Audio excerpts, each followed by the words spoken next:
Paz do Senhor, amados. Louvado seja Deus por mais esse dia em que o Senhor nos dá para sentarmos, estudarmos, ouvirmos, aprendermos algo de fundamental importância para a aplicação na nossa vida. Estamos na lição de número 4 deste quarto trimestre de 2025, em que estamos estudando sobre personagens bíblicos virtuosos e marcantes. Bem, se for olhar por este lado das virtudes, em um primeiro momento, Raabe não pode ser considerada como uma pessoa virtuosa, mas ela se tornou uma pessoa virtuosa. E o título da nossa lição é Raabe, uma escolha de fé que mudou destinos. Escolhas de fé, escolhas movidas pela fé, motivadas pela fé, sempre mudam destinos. Mudou a vida de Raabe, a família de Raabe, mas mudou também a nação de Israel. Mudou a história do povo de Deus. E o que nós temos para hoje tem como texto áureo o que está posto em Hebreus 11:31. Pela fé, Raabe, a meretriz, não pereceu com os incrédulos, acolhendo em paz os espias. Hebreus 11:31.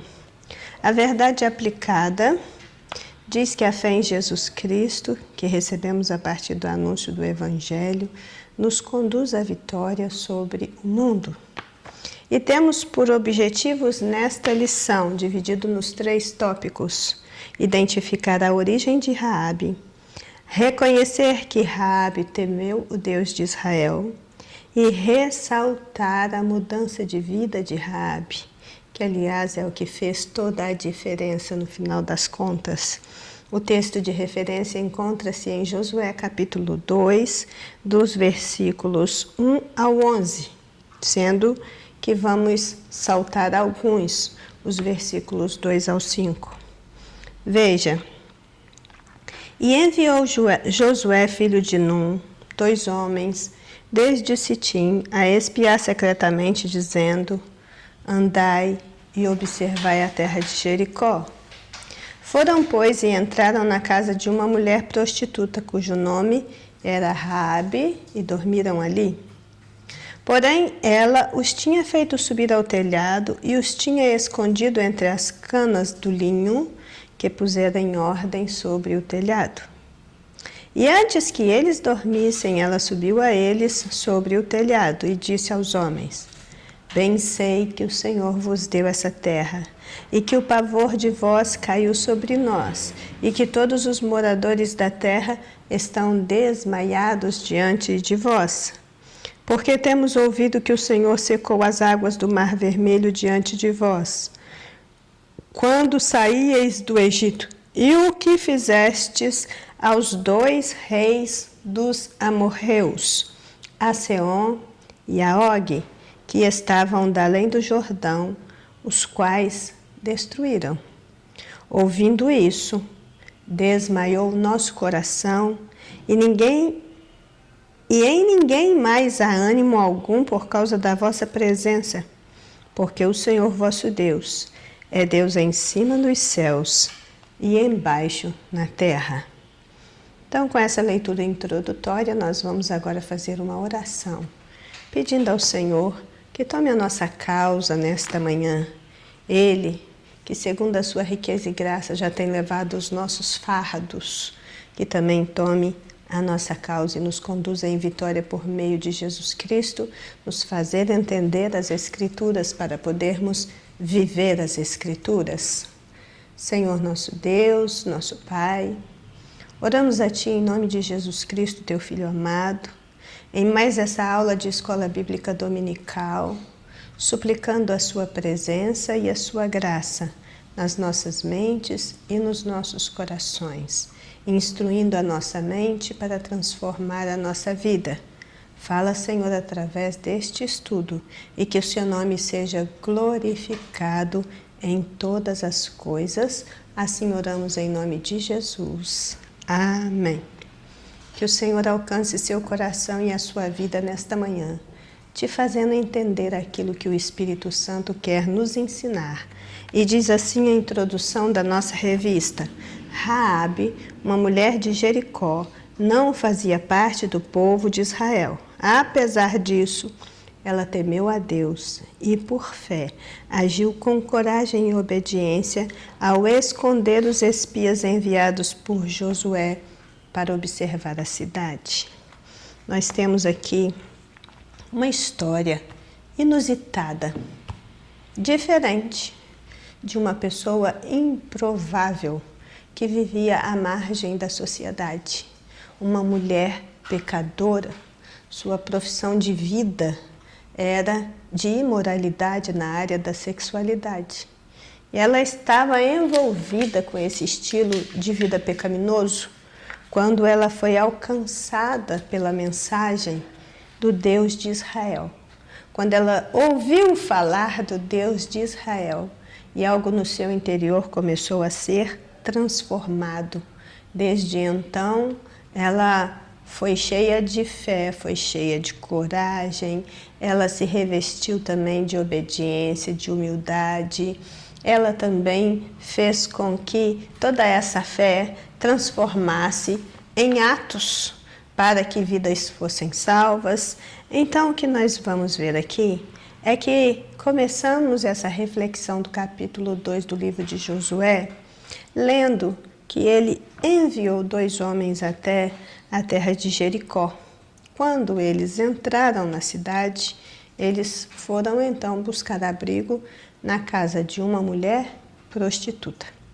Quando nós lemos isso, nós percebemos que a sua situação de vida, aquilo que ela era no seu cotidiano, aquilo que ela fazia no seu cotidiano, foi realçado mesmo antes de o seu nome ser mencionado.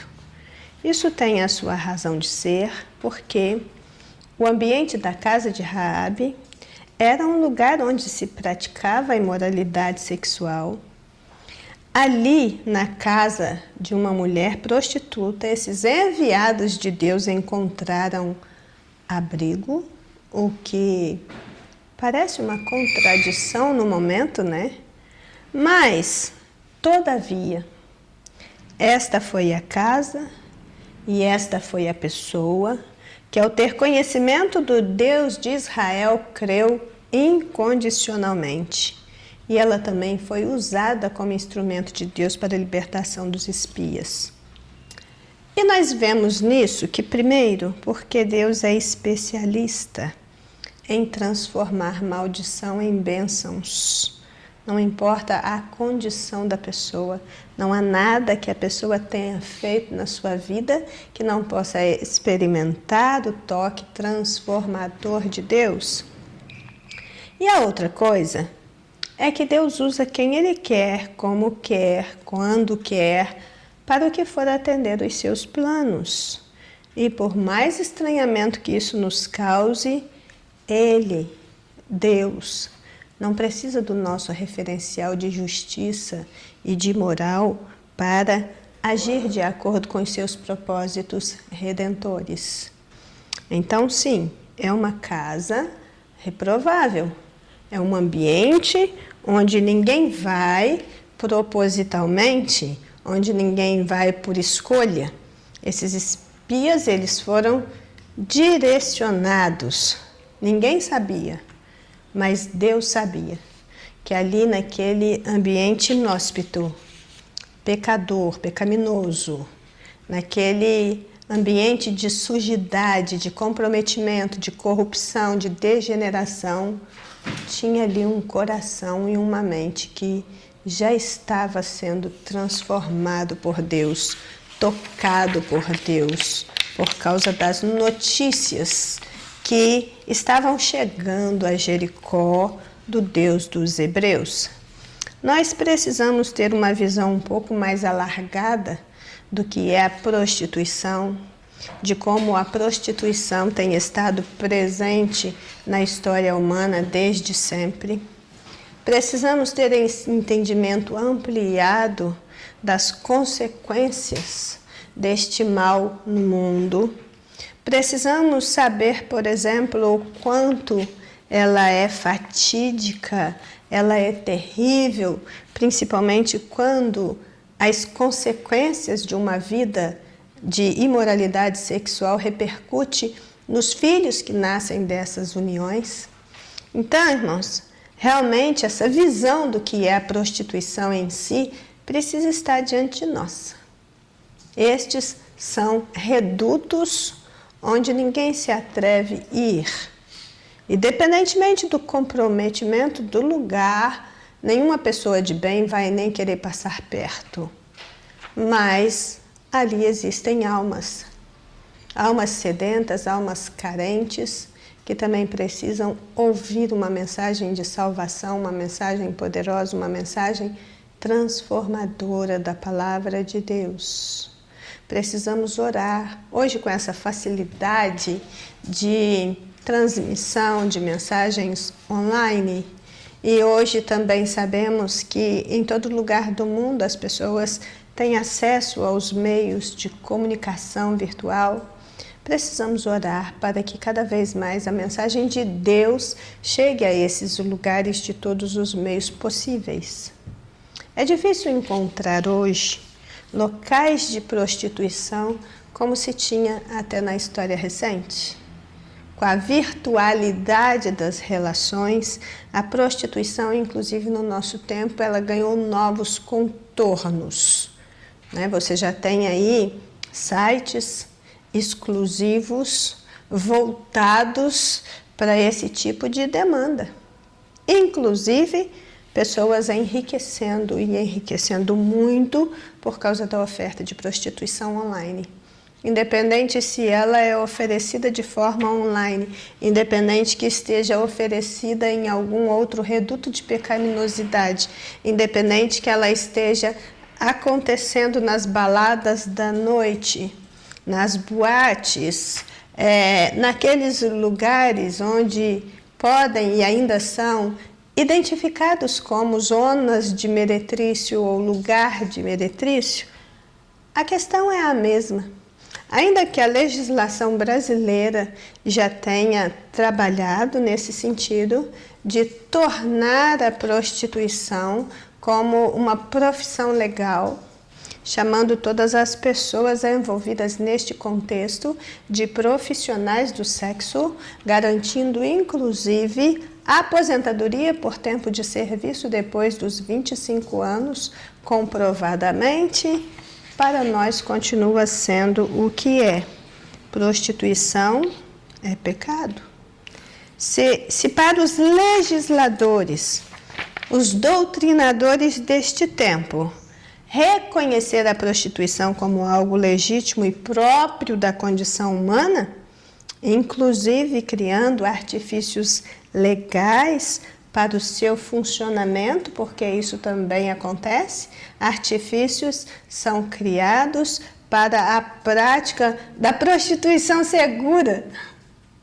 O que seria isso? Uma tentativa de diminuir atos de violência, de diminuir abuso, de diminuir a incidência de estupro e de doenças sexualmente transmissíveis, e ainda tratando a questão da legalização da prostituição enquanto profissão, como se fosse uma reparação de direitos e ajustes socioeconômicos para garantir que quem presta seus serviços vai receber pelo serviço prestado.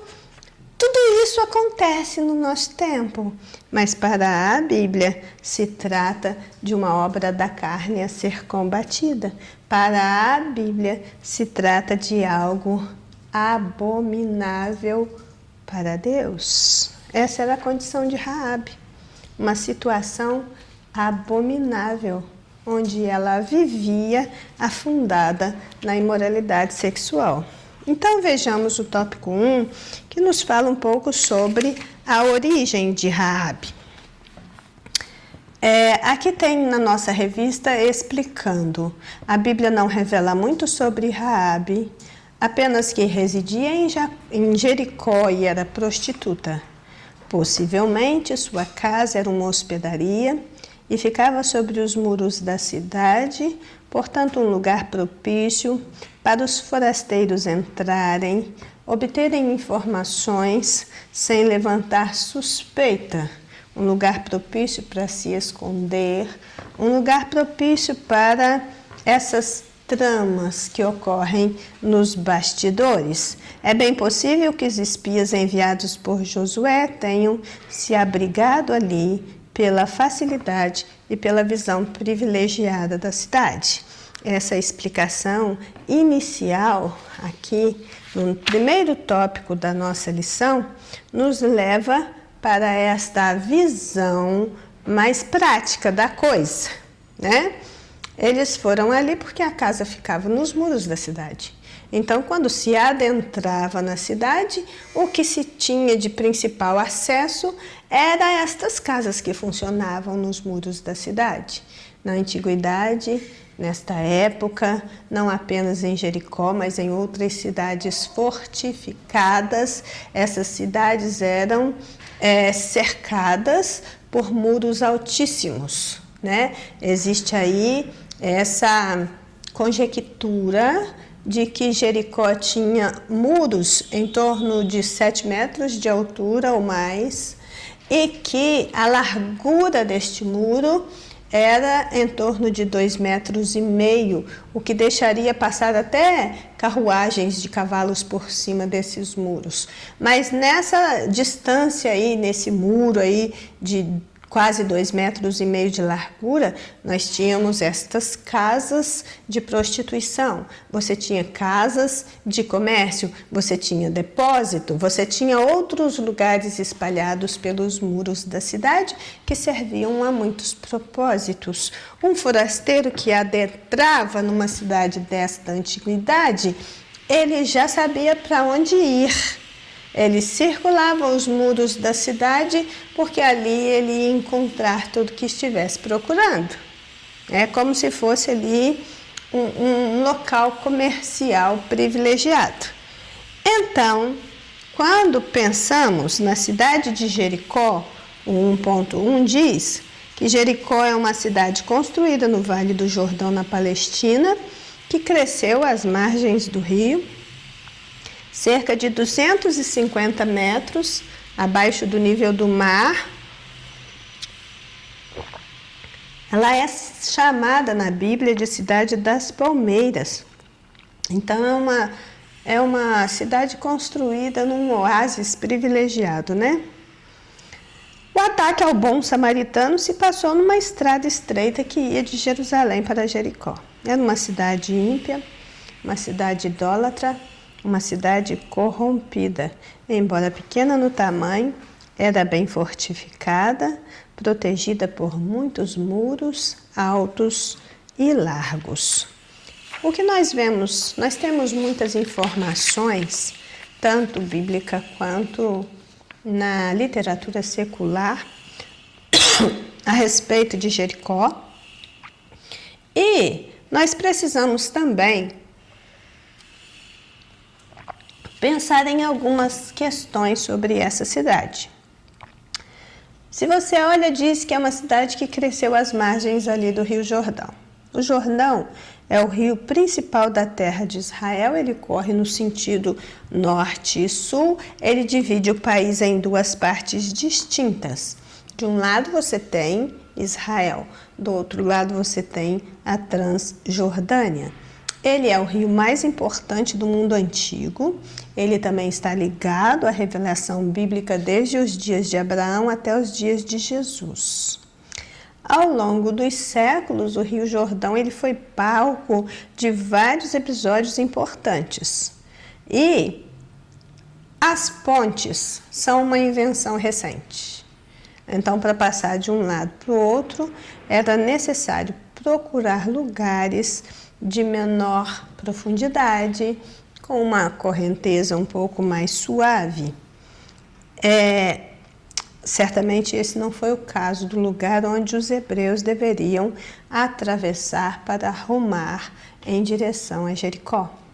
Eles estavam ali acampados além do Jordão, terminou ali os dias do luto de Moisés, e Deus falou com Josué que estava na hora de seguir em frente, e houve ali uma prova espetacular do poder de Deus, quando o Jordão foi aberto para dar passagem ao povo de Israel, e tomar a cidade de Jericó era essencial para o avanço do povo e para a posse da terra. Não existia nem a possibilidade de circular Jericó e ir adiante. Então, era uma cidade bem fortificada, que dominava o Vale do Jordão e as passagens para as montanhas do oeste. Uma vez que foi a primeira cidade a ser conquistada na Terra Prometida, Josué declarou que os seus tesouros seriam dedicados a Deus como oferta, e fora disto, nada dela deveria subsistir. Algumas questões envolvendo Jericó e a sua história dão conta que esta é uma das cidades mais antigas do mundo. Durante a Idade do Bronze, ela é uma cidade de 8.000, 9.000 anos antes de Cristo. E os seus muros, aqui em outra leitura, diz que eles alcançavam até cerca de 10 metros de altura. E em alguns pontos tinha até 4 metros de largura. Esses muros eram tão grandes e tão imponentes que sustentavam essas casas transversais entre eles, como a casa de Raabe. Veja que os achados arqueológicos dizem que esses muros foram submetidos à destruição pelo fogo e à corrosão e aos efeitos dos terremotos a que esta área está sujeita. Segundo a arqueologia, Jericó está posta em cima de uma área onde nós temos placas tectônicas em movimento. Seria uma área onde terremotos são uma possibilidade constante. E o que a arqueologia diz é que não houve nada de invasão dos hebreus, que não houve nada de muro caindo ao som de instrumentos musicais e ao grito dos povos, que não houve nada disso, que o que aconteceu foi um grande terremoto em que a cidade veio abaixo e então houve explosões e a cidade foi toda consumida pelo fogo. Bem, diante dessa leitura e daquilo que a ciência quer nos fazer acreditar, nós vemos que, se houve realmente terremotos, nós podemos olhar para essa situação com os olhos da fé e dizer: então foi o terremoto de Deus, no tempo de Deus, na hora de Deus. Segundo o nosso entendimento, os hebreus que já tinham circulado Jericó por 6 dias, também circularam Jericó 7 vezes no 7º dia, e então a ordem de guerra foi dada através de som, através de movimento. Então você tem diferentes sons sendo emitidos ao mesmo tempo, você tem guerreiros aí agitados, batendo ali no chão e fazendo todo aquele movimento com gritos em alto som, e diz a Bíblia que como resultado dessa junção de sons e movimentos, as estruturas daquele muro foram abaladas e ele veio abaixo. Se a arqueologia diz que foi um terremoto, nós podemos dizer que foi um terremoto de Deus, na hora em que Deus deu a ordem para que aquelas muralhas viessem abaixo. Pode ter sido um terremoto, mas foi realmente algo divino e sobrenatural para que os propósitos de Deus fossem alcançados, para que os israelitas pudessem adentrar naquela cidade que antes era tão fortemente edificada. Ainda hoje, é possível ver as ruínas da cidade e evidências de casas que foram literalmente construídas dentro das muralhas, exatamente como a Bíblia descreve. Ainda hoje o que se tem em Jericó são ruínas e nada mais. 1.2 fala de espias cumprindo promessas. Então vimos um pouco aí sobre a questão da origem de Raabe, da cidade de Jericó, e o 1.2 fala de espias e cumprimento de promessa. Raabe e os espias fizeram o seguinte acordo: ela, além de abrigá-los, não os denunciaria. Em troca, a vida dela e de toda a sua família seria poupada da destruição que viria sobre Jericó. Raabe pediu um sinal de que os espias cumpririam o acordo, e eles mandaram que ela prendesse um cordão de fio de escarlata na janela por onde eles desceram. Ela e sua família deveriam ficar juntas para não correr o risco, e assim foi feito. Atendendo ao comando de Josué, eles resgataram Raabe, toda a sua família, todos os seus pertences, e os puseram fora do arraial de Israel. Veja que temos aqui uma parceria sendo estabelecida entre Raabe e os espias. A vida dela pela vida deles. Aquilo que eles prometeram, eles selaram o compromisso com a própria vida. Mas ela precisava obedecer um princípio fundamental. Ela precisava prender um fio de escarlata, um fio de vermelho bem vivo. Não fica claro para nós o que seria esse fio, se seria uma corda vermelha, um pano vermelho, mas era alguma coisa vermelha que seria posta naquela mesma janela por onde eles desceram, como um marcador.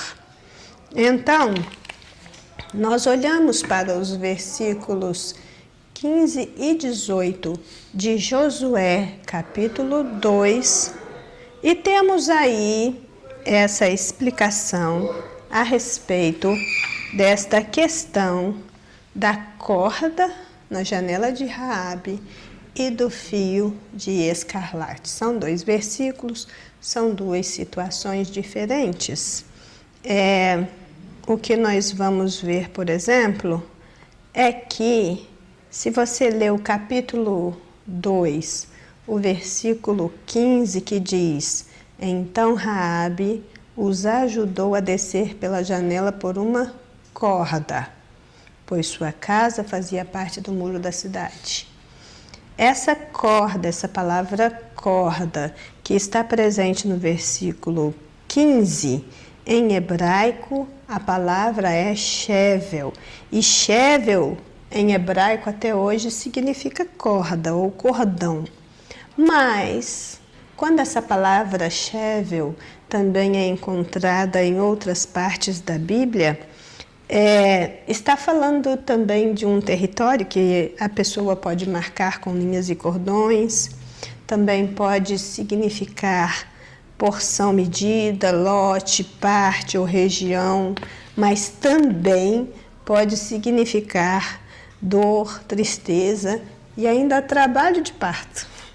Uma mesma palavra, a palavra corda, a corda na janela de Raabe, com todos esses significados. Mas a corda na janela de Raabe do versículo 20, que é a corda por onde desceram os espias, e que pode significar, entre tantas coisas, também dor, tristeza e até trabalho de parto. Mas quando nós lemos o verso 18 diz: se vindo nós à terra, não atares esse cordão de fio de escarlata à janela, por onde nos fizestes descer. E se não recolheres em casa contigo teu pai, tua mãe, teus irmãos e toda a tua família do teu pai, então nós estaremos desabrigados do compromisso. Esse é o acordo. Veja que isso nos faz recordar um pouquinho O que aconteceu lá no Egito antes da libertação, lembra? Que o cordeiro foi morto, o sangue foi passado nas ombreiras e nos umbrais das portas, e os israelitas tinham que entrar para dentro de casa e fechar a porta e ficar lá dentro quando o anjo da destruição estivesse passando sobre a casa dos egípcios. E aí, veja que ela também e toda a sua família tinha que estar dentro de casa para estar segura. Se não obedecessem às instruções, morreriam junto com todos os outros. E o que nós vamos percebendo é que isso também nos conta um pouquinho a história da nossa salvação, né? Essa salvação que foi efetuada na Páscoa, quando o anjo da destruição passou sobre a casa dos egípcios. Essa salvação que foi efetuada sobre Raabe, a família dela, naquela muralha que ruiu e a casa dela ficou íntegra no meio de toda aquela destruição. Essa salvação conta a história da nossa própria salvação. Nós estamos no mundo, não somos do mundo, mas estamos no mundo, vivendo no meio dessa ruína, dessa destruição, mas nós estamos a salvos porque estamos em Cristo.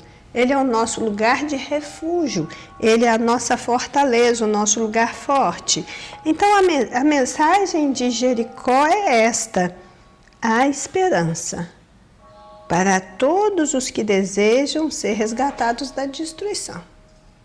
A esperança de salvação. Nem tudo está perdido. Se tem desejo de ser resgatado da destruição, há esperança. E é um convite que é feito para se juntar ao povo de Deus. Veja que o testemunho de fé de Raabe e a sua salvação juntamente com a sua casa foi resultado da sua escolha e da sua busca de proteção junto ao Deus de Israel, que a eternizou nas páginas sagradas. E foi além, colocou ela na linhagem do Messias prometido. E depois de 3.000 anos, nós ainda estamos aqui falando dela.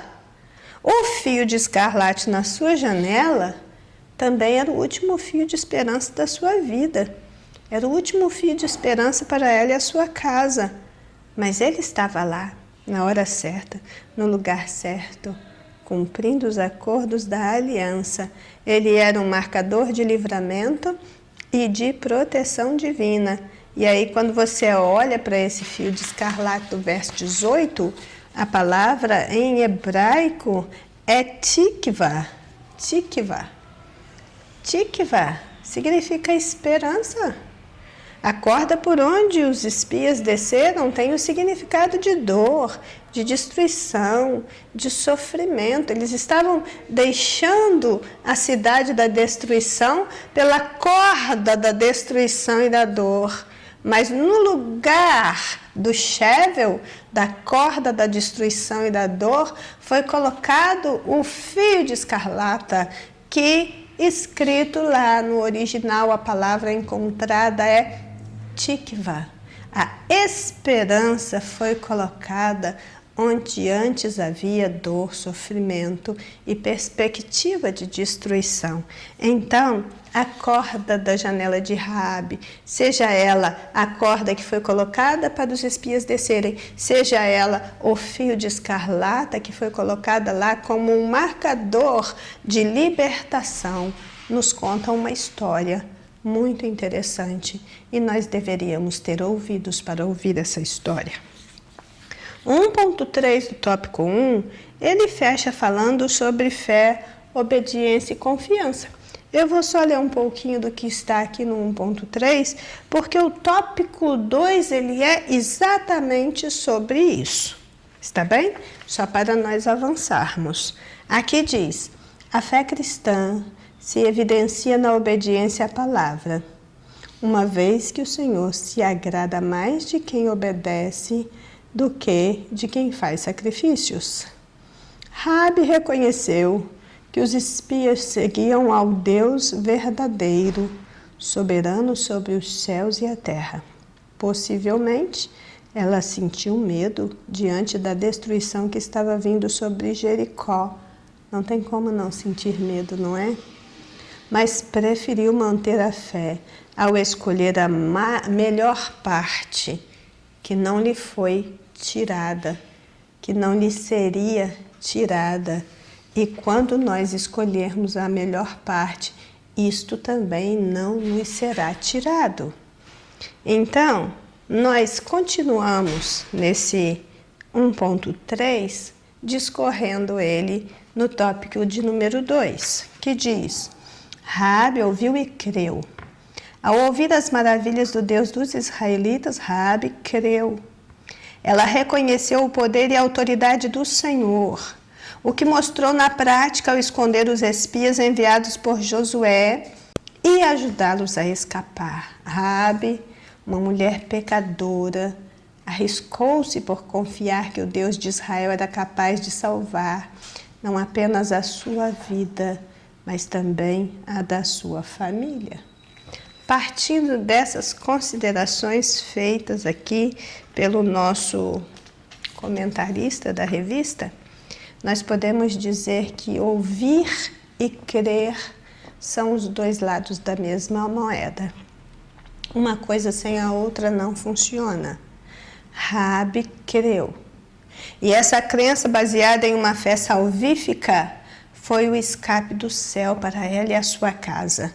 A sua fé elevada a transportou pelas páginas das Escrituras e vai colocá-la lá no capítulo 11 da Carta aos Hebreus, que é identificado como um capítulo que fala dos heróis da fé.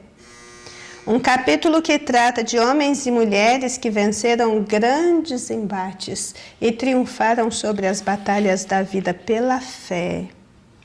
Mesmo a postura honrosa e digna de uma prostituta, agora transformada, agora salva pela fé, tem servido de exemplo ao longo dos séculos a todos os que pretendem trilhar pelo mesmo caminho de fé. Deus encontrou uma prostituta, como encontra qualquer um, em qualquer tempo e lugar. Não é a condição da pessoa, a posição, o status da pessoa que vai fazer Deus agir ou não. É Deus que conhece cada um por dentro e por fora. Ele sabe quem chama, quem escolhe, quem capacita, quem ele usa, ele sabe. Ele encontrou uma prostituta e fez dela outra pessoa. Se tivesse continuado nos caminhos da prostituição, a sua vida seria a derrota, seria o inferno, seria o degredo. Mas encontrou o Senhor na sua caminhada e tudo se transformou. O 2.1 e o 2.2 eu juntei em um único item porque entendi a similaridade entre os dois. O 2.1 diz: Raabe confiou em Deus. E aqui eu separei essa frase. Raabe tinha ouvido falar dos feitos do Senhor, como relatou os espias, que se surpreenderam com o temor e a fé daquela mulher. E o 2.2, Raabe colocou a sua fé em ação. Ela confiou em Deus, ela tinha fé, ela tinha temor e ela colocou a sua fé em ação. E o 2.2 diz: mas a fé de Raabe venceu a tendência de ser paralisada pelo medo e a levou a agir. Poderia parecer errado para os filhos da promessa irem buscar abrigo justamente na casa de uma prostituta. Mas somente Deus sabia onde estava aquela pessoa, com tamanha fé, naquela grande cidade. E foi para lá que Deus os conduziu. E foi lá que encontraram o que precisavam e ainda foram salvos. Os caminhos de Deus são insondáveis e a sua providência misteriosa, mas nunca falha. O que nós temos aqui nesses 2 pontos é qual seria o propósito de se enviar espias àquela cidade? Para que enviar espias àquela cidade? E se você olhar mesmo para a história, você vai ver que não fez diferença nenhuma enviar espias para aquela cidade. Porque nada que eles pudessem informar iria mudar a estratégia de Deus que já estava montada para aquele momento. Parece que eles realmente foram as duas testemunhas enviadas para ouvir a confissão de Raabe, com o fim proposto por Deus de salvá-la da destruição e de dar-lhe um lugar entre o seu povo. Eles não conheciam Raabe, mas Deus já a conhecia. Eles, quando foram até lá, eles não foram com a intenção de hospedarem-se na casa de Raabe, mas foi para aquela casa que Deus os conduziu. E quando eles chegam lá, eles escutam o testemunho de Raabe. E eles veem naquela mulher um temor e uma fé que talvez não fosse encontrado nem mesmo entre o povo de Israel. E o que nós temos daquele tempo em diante? Raabe, depois da sua libertação, passou a habitar com os israelitas, casou com um homem da tribo de Judá, chamado Salmão, teve um filho, a quem chamaram de Boaz. Boaz se tornou esposo de uma mulher gentia, uma moabita chamada Ruth. Tiveram um filho chamado Obed. Obed teve um filho chamado Jessé. Jessé teve um filho chamado de Davi, que se tornou o rei de Israel. Então, Raabe e Ruth, nora e sogra, são duas mulheres improváveis, mas todas as duas são citadas na genealogia de Cristo. Eram improváveis, mas desenvolveram uma grande fé no Deus vivo e, por sua fé, conquistaram um lugar no afeto divino, sendo Raabe elevada à categoria de heroína em Hebreus 11:31. De improvável passou a heroína, passou alguém que veio a ser parte do povo de Deus, assumiu uma posição de honra no meio desse povo e entrou para a genealogia de Jesus. Por quê? Porque confiava em Deus e porque colocou a sua fé em ação. No 2.3, esse assunto de fé em ação, ele vai ser um pouco mais explanado, porque ele vai nos levar a pensar em qual a relação que existe entre fé e obras. Uma vez que Raabe praticou as duas coisas, teve fé, uma fé viva, uma fé salvífica, que realmente moveu o seu íntimo em direção à ação. E então ela agiu. Diz aqui o 2.3. O apóstolo Tiago, ao falar sobre a fé e as obras, ressaltou que Raabe, a meretriz, foi justificada pelas obras quando acolheu os espias e os fez partir por outro caminho. Esse justificada pelas obras de Tiago não é um versículo isolado da Bíblia. Ele está posto em um contexto da doutrina da salvação, que é um contexto doutrinário mais amplo e que explica essa questão da justificação, como também da santificação, como também da redenção pelo sangue. A doutrina da salvação é uma doutrina muito ampla, né? E quando nós lemos Tiago, a carta de Tiago, nós lemos a contrapartida desta carta, que são as cartas paulinas. Paulo e Tiago, então, são colocados lado a lado nas Escrituras, não para provocar polêmicas, nem suscitar controvérsias ou algum entendimento distorcido acerca da oferta e do recebimento da salvação. Nós vamos ler em Efésios 2, os versículos 8 e 9, dizendo: porque pela graça sois salvos, por meio da fé, Isso não vem de vós, é dom de Deus, não vem das obras, para que ninguém se glorie. Então, o que nós entendemos neste contexto é que, se você olha todas as cartas paulinas dentro daquilo que ele trata da doutrina da salvação, você vai perceber que lá está dito que tudo é pela graça. Nós fomos alcançados pela graça, nós somos vivificados pela graça, nós somos transformados pela graça e nós nos mantemos de pé pela graça, nunca foi por mérito nosso, nunca foi por causa de qualquer obra que possamos fazer. A paz é fruto da graça. A justificação pela fé também é pela graça.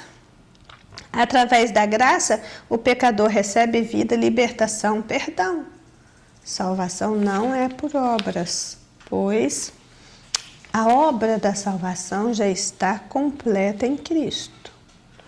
Porém,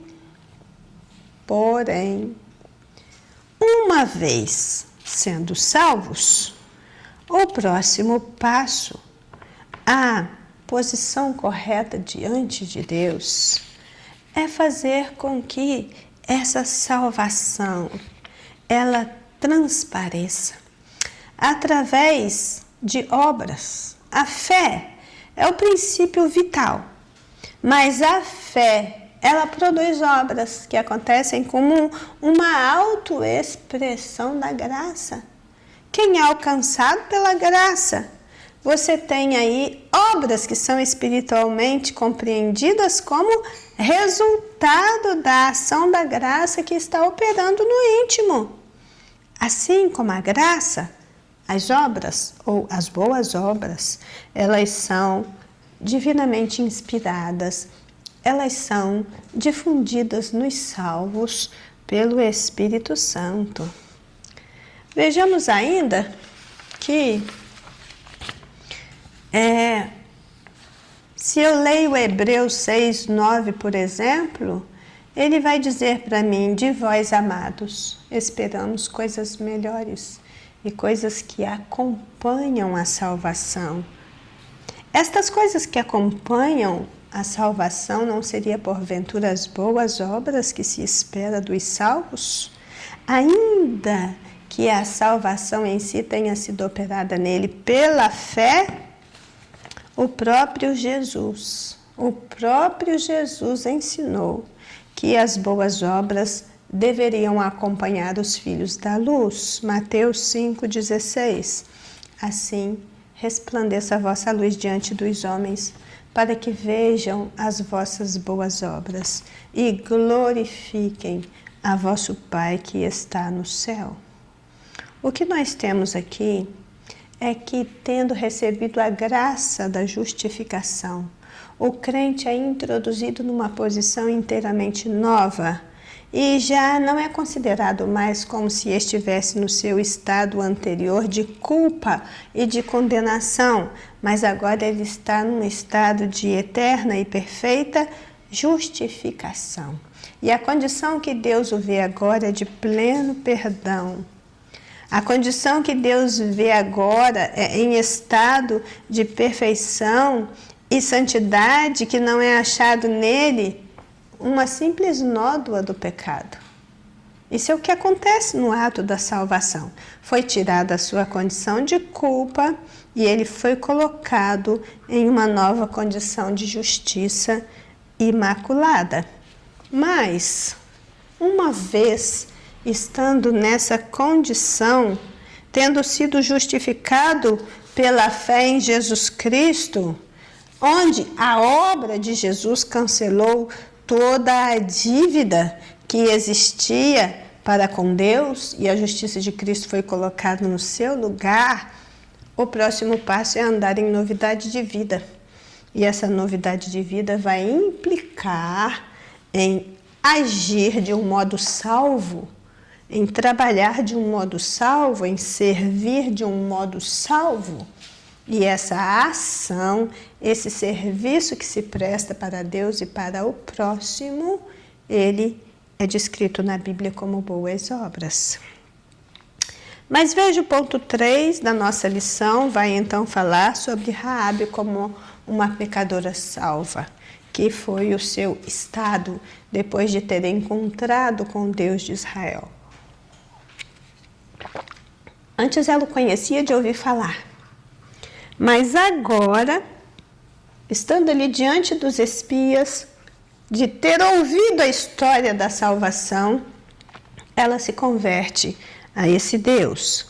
E a atitude de Raabe deve impactar a nossa jornada de fé hoje. Ela não mudou apenas a sua própria história, mas também da sua família, dona de uma fé ativa que se manifestou em ações. Aquela mulher desprezada pela sociedade da época nos dá um exemplo poderoso de como a confiança em Deus pode transformar vidas e trazer salvação, independentemente de quem seja. Isso, irmãos, porque a graça de Deus está muito acima da nossa capacidade de compreensão. Realmente, a atitude de Raabe deve impactar nossa jornada de fé hoje, porque a história dela está na Bíblia justamente por esse motivo. Sua história envolveu sua família. Pelo seu testemunho de fé e ação, ela teve um futuro inesperado e glorioso. Experimentou o poder do perdão de Deus na máxima expressão da palavra. Raabe amou profundamente e reverentemente o Deus de Israel.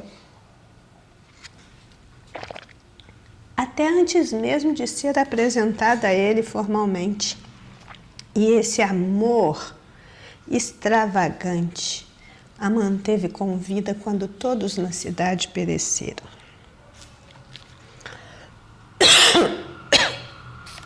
O 3:1 diz: Raabe cuidou da família. Raabe mostrou um cuidado especial ao incluir sua família no pedido aos espias.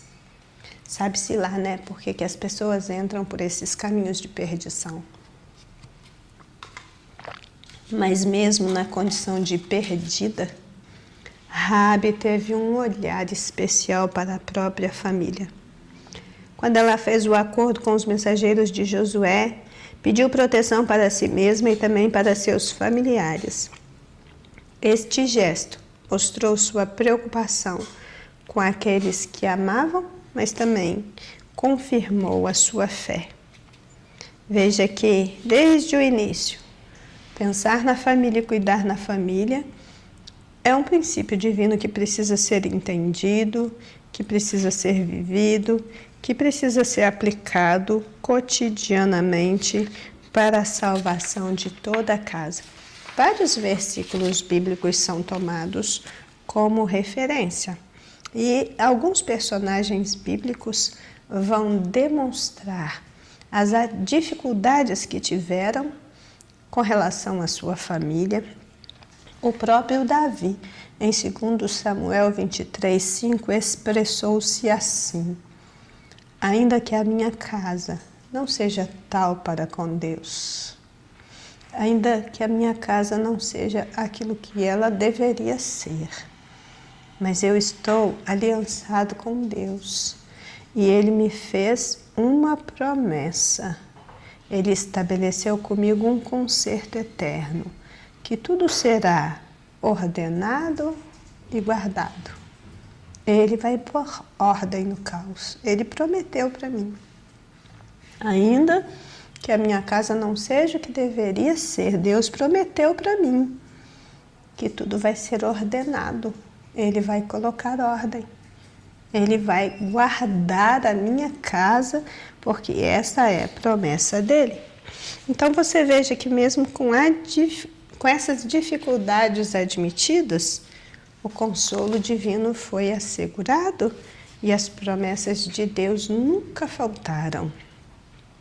Aqui também eu juntei o 3:2 com o 3:3. O 3:2 fala do futuro de Raabe e o 3:3 fala do perdão que Raabe recebeu. E o 3:2 diz: após demonstrar sua fé em Jericó, ela se tornou parte do povo de Israel ao se casar com Salmão, um israelita, com quem teve Boaz. Aqui no 3:3 diz: Raabe mudou radicalmente de estilo de vida. Aos olhos humanos, não havia esperança de um futuro diferente e melhor para ela. Porém, Deus viu um coração quebrantado e contrito que ele não desprezou. Deus perdoou Raabe. Deus olhou para a vida de Raabe e teve misericórdia dela. Deus olhou para o passado de Raabe, só ele sabia o passado dela, o que a levou até aquela situação. Mas quando Deus perdoou, Deus lhe deu esperança e lhe deu um futuro, como nos diz Jeremias 29:11. Veja que nesse finalzinho de lição, nós somos levados a pensar que é este Deus de toda glória, misericordioso e bom, que tem garantido que tenhamos acesso à salvação, podendo assumir uma nova vida em Cristo. Quando nós pensamos no que é o novo nascimento ou a regeneração espiritual, nós vamos ver que é uma obra sobrenatural que acontece por meio da graça. Deus dá ao pecador arrependido que aceita Jesus como seu Salvador uma nova vida. E aí essa pessoa, ela sai da morte, que é a morte espiritual como resultado de uma vida em oposição à vontade de Deus. Ele sai dessa morte para a vida, que é a vida baseada na justiça de Cristo, vida espiritual, que é comunhão com Deus através de Jesus Cristo. E essa nova vida pode ser chamada também de natureza divina que passa a habitar no ser humano. As transgressões de Raabe foram apagadas e o seu futuro mostra, porque está registrado, uma nova mulher vivendo em novidade de vida. Todos nós somos pecadores. Todos nós somos pecadores redimidos pela graça de Deus. Fomos adotados por Jesus e nos tornamos co-herdeiros das promessas eternas e imutáveis. Isso aconteceu com Raabe. Foi tirada lá de Jericó e foi levada para a comunidade de Israel, para viver junto com os israelitas. A vitória de Raabe foi completa, foi decisiva, foi definitiva e foi final. Nunca mais ela seria alcançada pela morte que rondava Jericó. De lá, ela foi arrancada como um tição tirado do fogo e colocada em uma nova posição, salva, liberta e perdoada. Coisa linda isso, né? É no poder desse fato que o crente goza de uma consciência purificada, que ele subjuga o pecado, porque a morte de Cristo já satisfez todas as exigências de Deus contra o nosso pecado e a sua ressurreição se tornou a origem de poder em todos os pormenores da nossa vida. Aquele que ressuscitou dos mortos, hoje é o dono da nossa vida, é o Senhor das nossas vidas. E ainda que tenhamos andado por caminhos de pecado, o sangue de Jesus Cristo nos purifica de todo pecado, nos torna limpos, zera a conta e nos dá uma nova chance de seguirmos por essa jornada e de andarmos por essa terra pelos caminhos abertos pelo passo do Senhor. Não andamos mais de qualquer maneira, Ele vai na frente, abrindo caminho com seus passos, e então nós andamos por eles. Aqui, concluindo essa lição, temos aqui na nossa conclusão dizendo: Raabe foi poupada durante a destruição de Jericó. Sua fé e seu temor a Deus a levaram a agir de tal modo que ela foi grandemente recompensada ao ter sua vida e sua família preservadas. Além disso, ela se tornou parte do povo de Israel ao se casar com Salmão. Raabe nos inspira a confiar em Deus, mesmo em situação aparentemente impossível. Não existe impossível para Deus. Não existe caso perdido para Deus. Seja qual for a situação, precisamos continuar orando para que uma luz se acenda lá no íntimo e que a mente da pessoa comece a ser iluminada pela palavra de Deus, para que ela possa entender que ela tem chance de uma nova vida e que ela precisa viver em novidade de vida. Amém? Essa história de Raabe, ela é altamente inspiradora. Precisamos olhar para a Raabe não enxergando o seu pecado, porque Deus não enxergou mais. É assim que Ele faz depois que salva. Ele não fica olhando para os nossos pecados, para aquilo que a gente foi, fez ou deixou de fazer. Ele olha agora para o seu Filho Jesus Cristo, o sangue do seu Filho que está passado sobre a nossa vida. E é com isso que nós contamos, não só agora, mas até na eternidade. Que o Senhor Jesus possa continuar falando no seu coração, através destes testemunhos de fé, que mudou destinos. Dessa fé que sempre vai mudar destinos, mudou a vida de Raabe, a família de Raabe, mas mudou também a nação de Israel por causa da presença de Raabe ali, que foi algo surpreendente, inusitado, sobrenatural, que Deus mesmo fez. Amém, irmãos? Então, fiquemos com esta palavra e vamos orar, agradecidos a Deus por mais essa lição.